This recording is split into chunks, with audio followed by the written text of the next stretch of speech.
Assalamualaikum warahmatullahi wabarakatuh. Perkenalkan, nama saya Saliriana Fajrin dari semester 2B. Di sini saya akan mereview kembali materi pembelajaran hukum pidana pertemuan ke-11 tentang sifat kesengajaan. Yang pertama ada kesengajaan berwarna, yaitu sengaja melakukan perbuatan, berarti sengaja untuk berbuat jahat. Maka, kesengajaan perlu ada kesadaran dari pelaku terhadap perbuatan yang melanggar hukum. Dengan kata lain, kesengajaan berarti kesadaran dari pelaku terhadap perbuatan melawan hukum. Atas dasar itu, kesadaran menjadi syarat untuk dapat dipidananya pelaku. Ajaran ini sudah tidak lagi dianut karena memberikan beban yang berat bagi penuntut dan hakim.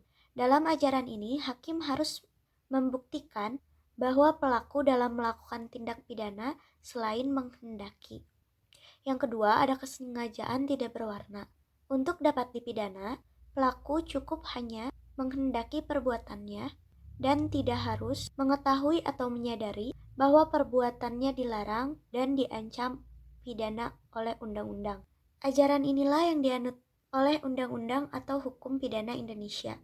Dalam hukum pidana Indonesia berlaku asas Lex dura sedita scripta, yaitu dengan diundangkannya hukum pidana maka setiap orang dianggap tahu. Pembagian atau jenis-jenis kesengajaan.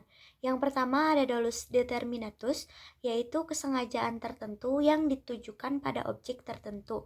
Yang kedua ada dolus indeterminatus, yaitu kesengajaan yang tidak ditujukan pada objek tertentu melainkan pada sembarang objek dan tidak memperhatikan objek mana yang akan menjadi korbannya.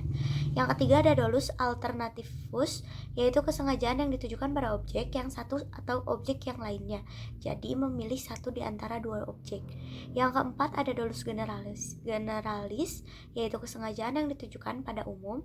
Yang kelima ada Weber's dolus generalis, yaitu kesengajaan yang ditujukan pada objek tertentu, tetapi untuk mencapai tujuan itu dilakukan lebih dari satu perbuatan. Yang keenam ada dolus indirectus, yaitu kesengajaan terhadap suatu perbuatan yang menimbulkan suatu akibat tertentu yang sebenarnya bukan kehendak atau tujuan pelaku. Yang ketujuh ada dolus premeditatus, yaitu kesengajaan yang direncanakan terlebih dahulu. Dan yang kedelapan ada dolus repentinus, yaitu disebut juga hastamut, yaitu kesengajaan yang merupakan kebalikan dari dolus premeditatus, yaitu kesengajaan yang timbul dengan sendirinya. Lalu ada kekeliruan, disebut juga tidak sengaja.